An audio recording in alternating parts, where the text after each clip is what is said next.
যে আলহামদুলিল্লাহ ফুলকপির পাকোড়া এবার খেতে পারি নাই। এই যে ফুলকপির পাকোড়া খুবই মজা হয়েছে। তো এটার বানানো আমি বানাই নাই, তো তখন ভিডিও করতে পারি নাই।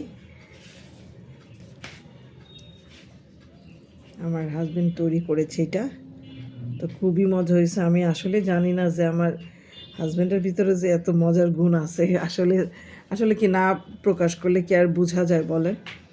তো খুব ভালো হয়েছে। এই যে দেখেন অনেক সুন্দর হয়েছে মাশাআল্লাহ।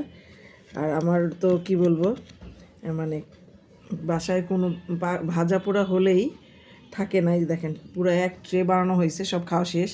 তাই আমি আল্লাহ একটা ছবি তোলার সুযোগ তো আমাকে দিবা ভিডিও করার, আর কই দিল, যতটুকু ছিল ওইটুকুই করলাম। এটা হচ্ছে আমার বড় ছেলের, এই তো। আর দুইজন বাপ ছেলে মিলে ওখানে দাঁড়ায় দাঁড়াই খাইছে। আর আমি রান্নাঘরে কোনো ভাজা পোড়া তৈরি করলে ওখানেই খাবে ওরা তিনজন। একদম বাবার মতো দুই ছেলে হয়েছে, একদম মানে গরম গরম খেতে পছন্দ করে। তো আমার কাছে খুব ভালো লাগে। তো সবাই দোয়া করবেন। এই তো খুবই মজা হয়েছে।